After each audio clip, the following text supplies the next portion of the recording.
এই দেখো না, এই দুটো ড্রেসের মধ্যে কোনটা বেশি ভালো লাগছে গো? দূর বাবা, কাজের সময় ডিস্টার্ব করতে এসছে। দুটোই ভালো লাগছে, যেটা হোক পড়ো। তোমার মেয়ের জন্য বলছিলাম।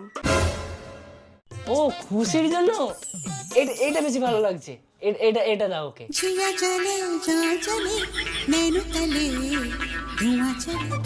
এই দেখো, এই ড্রেসটা আমাকে কেমন লাগছে? আরে বাহ, কি সুন্দরই লাগছে, অসাধারণ, একদম যেন মনে হচ্ছে স্বর্গ থেকে পড়ি নেমে এসেছে। এই না হলে আমার মেয়ে, আমার প্রিন্সেস। মাত্র দুদিনের জন্য ঘুরতে যাবো, দুটো লাগেজ লাগে? একটা ব্যাগের মধ্যেই তো সব ধরে যাবার কথা। তোমার মেয়ের জন্য দুটো লাগেজ হয়েছে। হ্যাঁ, আমার মেয়ের দুটো লাগেজে হয়? আরো দুটো লাগেজ বার করো, ঘুরতে গিয়ে যেন ড্রেসের কোনো অভাব না হয়।